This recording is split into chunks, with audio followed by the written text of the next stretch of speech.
What's up, guys? How you doing? I'm back here with more news and analysis. With everything in the news, it really begs the question of whether or not Tim Walz was a good vice presidential pick by Kamala Harris. We know there were a lot of guys in contention, such as Josh Shapiro, Gretchen Whitmer, J.B. Pritzker, and others. A lot of governors, some of swing states, some in blue states. She wound up going with a blue state governor who calls, by his own words, considers himself a progressive, who has most definitely pursued some radical policy there in Minnesota, wildly increasing taxes and the government budget, going full in on the transgender agenda when it comes to kids in the classroom. Everything like that. His policies have led to actually an incredible amount of flight out of Minnesota. If you look at the net migration in Minnesota since Tim Walz has become governor there, a lot of people are leaving. So these factors definitely don't help. Kamala Harris is already very far to the left. She is definitely a progressive.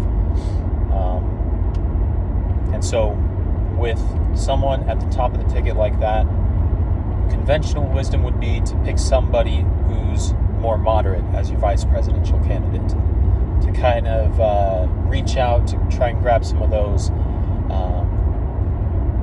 undecided voters, right? But she didn't do that. She went with Tim Walz. And so, honestly, it's a little bit similar to Trump's pick in J.D. Vance, because J.D. Vance is also quite conservative. He's actually probably to the right of Trump on a number of issues. Tim Walz, I'm not sure that he's on to the left of Kamala Harris. I think at the level they are, there's not much farther left to go. So they're pretty similar in that respect. But that's kind of what it looks like as far as Walz's positions go. But there are also some issues with him beyond the actual positions. And the biggest one that's been in the news is his stolen valor controversy. Now, in saying stolen valor, you have to recognize that Tim Walz was in the National Guard. I'm not sure which branch, presumably the Army National Guard. I guess he was doing all artillery, so he was a soldier for 24 years. And so, that title can't be taken away from him. But what he's not is a combat veteran. So when he says, talking about gun rights, the weapons I took to war shouldn't be on our streets, he was never in war. He never took weapons to war. So that's at the very least bordering on a lie.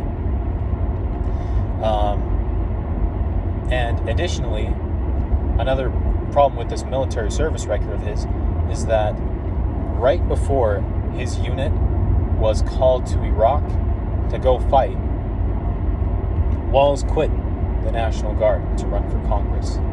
Right before. So,